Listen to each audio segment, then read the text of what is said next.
Hello friends, कैसे आप सब लोग and thanks for watching my channel. दोस्तों, अभी इस वीडियो में हम निफ्टी के अपकमिंग ट्रेंड्स के बारे में डिस्कस करेंगे।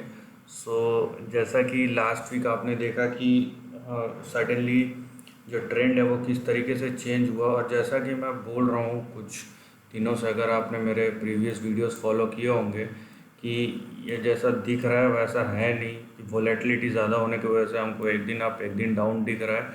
और जो चार्ट है वो कैसे, अब देखिए यहाँ पे मल्टीपल कंसोलिडेशन एरियाज़ हैं यहाँ पे, और ये प्रोबेबली अभी high and of the range में पहुँच गया है। यहाँ पे देखिए आपका जो इमीडिएट सपोर्ट है, एकदम ये सपोर्ट, ये यहाँ पे देखेंगे अगर तो रेजिस्टेंस को ब्रेकआउट कर दिया है, क्योंकि यहाँ पे जो आपको रेजिस्टेंस दिखेगा निफ्टी का, जो इमीडिएट रेजिस्टेंस वो 10,250 का है, और अभी 10,256 पे ये शायद क्लोज हुआ है। अभी हम नेक्स्ट वीक की बात करेंगे, और सबसे पहले सपोर्ट लाइन देख लेते हैं कि 10,250 आपका इमीडिएट सपोर्ट है, और उसके बाद 10,161। लेकिन जिस तरीके का ट्रेंड फॉर्मेशन हुआ है और जैसा मार्केट में ब्रॉड बेस्ड एक रैली आया है, यहाँ पे हमको क्लियर कट दिख रहा है कि नेक्स्ट जो होगा, क्योंकि ये आवरली चार्ट है, तो हम बेसिकली जो टाइम फ्रेम होगा वो कुछ दिनों से लेके एक दो हफ्ते तक या एक महीने तक, मैक्सिमम 1 मंथ के अंदर हो सकता है। यहाँ पे हमको दिख रहा है कि ये जो नेक्स्ट जो अप मूव है वो निफ्टी को मोस्ट प्रोबेबली 10,500 से 700 के बीच में ले जाएगा, अनलेस कि ये वाला ट्रेंड पूरा ना टूट जाए। क्योंकि यहाँ पे देखिए, यहाँ पे मल्टीपल है, यहाँ पे 10,161 है जो आपको दिया, उसके बाद फिर 10,000 है, फिर यहाँ पे 9,965 या फिर 9,821। जब तक ये 9,821 वाला रेंज जो है, 9,821 के नीचे नहीं जाता, तब तक ये ट्रेंड चेंज नहीं होगा। भले ही उसके बीच में फिर से करेक्शन में आ जाए, यहाँ पे भले ही आ जाए, लेकिन ये कंसोलिडेशन और सपोर्ट का जोन है।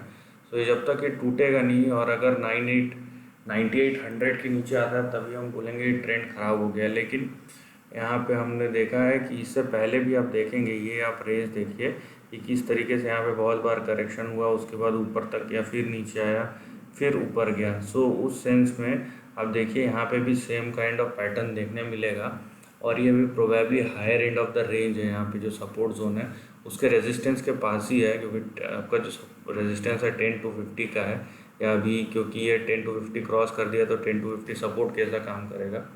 तो अगर ये होल्ड कर जाता है, नेक्स्ट जो हमको मिलेगा वो 10,500 से 10,700 के बीच में हमको देखने मिलेगा निफ्टी में। एंड प्रोबेबली जो रैली देखने मिलेगा वो अपसाइड ही देखने मिलेगा, अगर हैविंग सेड दैट कि अगर कुछ चीज़ें नहीं होती है जियोपॉलिटिकल फ्रंट पे, क्या, क्योंकि इकोनॉमिक फ्रंट पे तो हम देख ही रहे हैं कि देखिए क्या हेल्थ इश्यूज़ है वो रहने ही वाले हैं, लेकिन बात यह है कि गवर्नमेंट का प्लान ऑफ एक्शन क्या है, और जो ग्लोबल लिक्विडिटी है वो पुश कर रहा है चीज़ों को। अब मैं बार बार एक चीज़ बोल रहा हूँ कि हम लोग एक बहुत बड़े बुल मार्केट में हैं, और ये चीज़ समझ में नहीं आता है, लेकिन आप अगर ओवरऑल मार्केट के अलग अलग सेक्शंस को देखेंगे, तो इसके लिए बहुत सारे number crunching and data crunching करना पड़ता है, और आपको घंटों इस पर टाइम देना पड़ेगा, राइट। और आके आप नहीं तो मेरे चैनल सिंपली देख सकते हैं। उसके तो यहाँ पे क्लियर कट इंडिकेशन है। उस सेंस में हम एक बड़े लार्जर पिक्चर में, जो कि एक अप ट्रेंडिंग पिक्चर है, उसमें हम देख रहे हैं कि ये शॉर्ट टाइम फ्रेम में भी जो चीज़ें हैं वो स्टॉक मार्केट के लिए पॉजिटिव ही है, अनलेस कि कुछ बड़ा होता है। ये हमारा नेक्स्ट वीक का इस तरीके का रह सकता है निफ्टी में। Coming on to bank Nifty,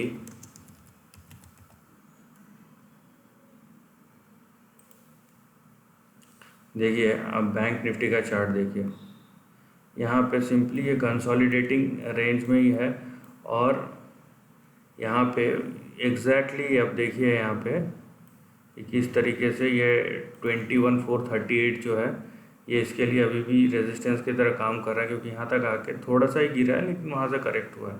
लेकिन प्रोबेबली ये अगर ऊपर जाता है तो 21,980 तक यहाँ पे दिख रहा है, और ये बहुत शॉर्ट टर्म में 1-2 सेशन में आ जाएगा। सो एक बार ये 21,980 मतलब 22,000 के ऊपर ये अगर ट्रेड करना शुरू करता है तो नेक्स्ट जो टारगेट होगा वो सीधा आपको 3,000 पॉइंट ऊपर दिख रहा है, ठीक है। अगर ये 22,000 के ऊपर एक बार चले गया, यहाँ पे आपको रेजिस्टेंस दिखेगा। सो एक बार अगर 22,000 के ऊपर चले गया तो यहाँ पे जो आपको रेंज दिख रहा है सो वो दिख रहा है 25,700 का। सो एक 3,000 पॉइंट का रेंज दिख रहा है ऊपर के साइड में। तो यहाँ पे जो चीज़ें हैं अभी कंसोलिडेटिंग है बेसिकली, और अगर ब्रेकआउट हुआ तो बड़ा ब्रेकआउट ही होगा यहाँ पे। एक और जो यहाँ पे ट्रेंड का फॉर्मेशन हो रहा है बैंक निफ्टी में प्रोबेबली, देखिए आप यहाँ पे इस तरीके का कुछ हो रहा है, ठीक है। तो अगर ये ट्रेंड काम करता है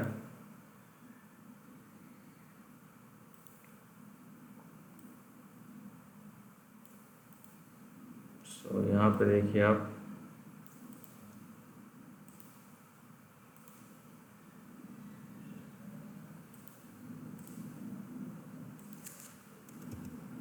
अगर ये ट्रेंड काम करता है यहाँ पे, इसका अपर एंड आपको देखिए कहाँ तक ले जाता है।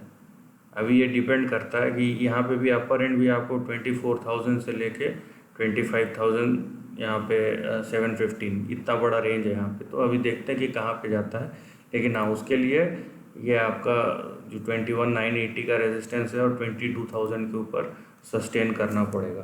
तो ओवरऑल जो हमको ट्रेंड दिख रहा है यहाँ पे, चाहे वो निफ्टी हो या बैंक निफ्टी हो, नेक्स्ट अपकमिंग वीक्स में, क्योंकि आवरली चार्ट है, मैंने बोला कि ये टाइम फ्रेम को कवर करने में या पैटर्न को बनने में आपका कुछ दिनों से कुछ घंटों से लेके 1 महीने के अंदर का टाइम फ्रेम रहता है। अब डिपेंड करता है कि स्टॉक या इंडेक्स किस तरीके से मूव करता है। हाँ, यहाँ पे जो कॉशन है वो ये है क्योंकि ये अपर एंड ऑफ द रेंज है, तो जनरली ये रेजिस्टेंस जोन है, ये यहाँ से यहाँ तक एक रेजिस्टेंस जोन है। सो ये अगर यहाँ सस्टेन नहीं कर पाया तो नीचे फिर से, क्योंकि वॉलेटिलिटी इतनी ज़्यादा है कि नीचे अच्छा खासा डाउन साइड दिख रहा है, फिर 19,500 का लेवल दिखता है नीचे। तो वो चीज़ें हमको समझ में आनी चाहिए और हमको पता रहना चाहिए कि किस तरीके से हमको जो ट्रेंड है उसको देखना है और उस हिसाब से अपना प्लान ऑफ एक्शन बनाना है। क्योंकि जनरली हमको जो ख़रीदना है वो सपोर्ट, या तो सपोर्ट लेवल के पास ख़रीदे या रेजिस्टेंस जब ब्रेकआउट होता है तब खरीदे। रेजिस्टेंस पे ख़रीदना थोड़ा सा रिस्की हो सकता है। तो ये आपका कंजेशन जोन है, एक बार ये जोन या तो पार हो गया या तो फिर ये नीचे चला है, दोनों में से कोई एक जो है वो काम कर सकता है। सो अपकमिंग ट्रेंड्स में आप बैंक निफ्टी और निफ्टी दोनों में ही पॉजिटिव ट्रेंड देख सकते हैं प्रोबेबली।